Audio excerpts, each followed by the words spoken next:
It was a typical quiet evening in a suburban neighborhood where life moved at a leisurely pace and crime seemed like a distant concern. But behind the closed doors of one particular home, a drama was unfolding that would soon unravel into a shocking crime. The tranquility was shattered when a frantic 911 call came through. The voice on the other end was that of a woman in hysterics, claiming her husband had been shot. Emergency responders rushed to the scene, finding a gruesome sight. The body of a man sprawled across the living room floor, blood pooling beneath him. The family portrait hanging on the wall behind him was stained with red, a haunting reminder of what had just taken place. As investigators began to piece together the story, it soon became clear that this was no random break-in. This was a tale of love, betrayal, and a cold-blooded conspiracy to commit murder. The story begins with Amanda, a woman in her early 30s who had grown tired of her marriage. On the surface, her life with David, a hard-working and successful man, appeared idyllic. They lived in a charming house, hosted barbecues for friends, and shared the kind of life many would envy. But beneath the surface, Amanda felt suffocated. She craved excitement, passion, and a sense of freedom that her marriage no longer provided.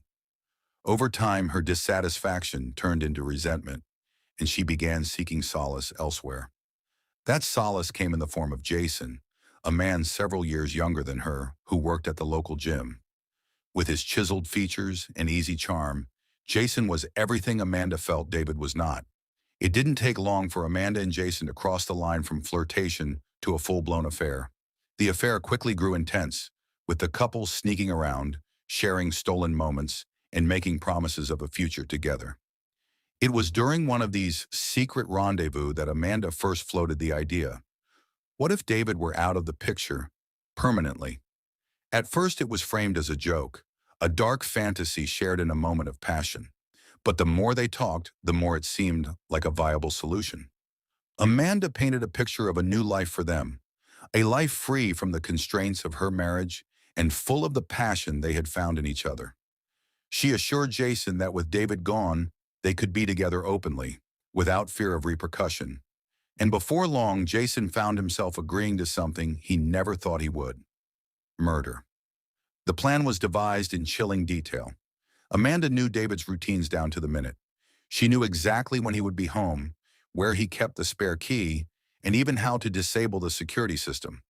She and Jason agreed that he would carry out the murder while she was away at a friend's house, providing her with an airtight alibi.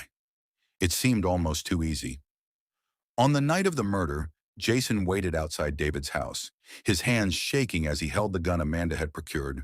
He had never killed anyone before, but his desperation to keep Amanda and his own misguided love for her pushed him forward.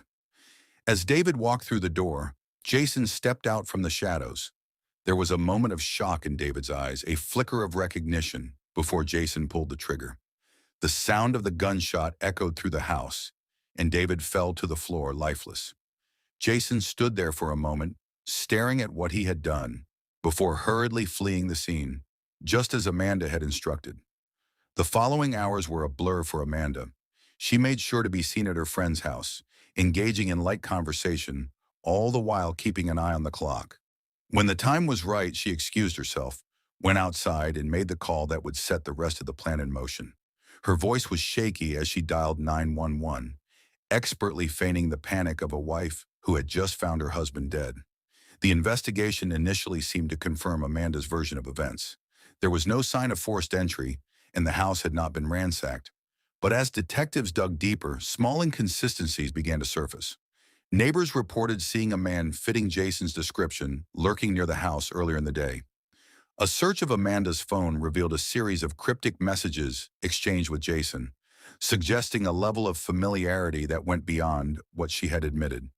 Then came the biggest break in the case: surveillance footage from a nearby convenience store showing Jason purchasing a pair of gloves and a dark hoodie shortly before the murder. When confronted, Jason crumbled. Under the weight of police interrogation, he confessed to the murder, claiming it had all been Amanda's idea. With Jason's confession, the full story began to unravel. He detailed how Amanda had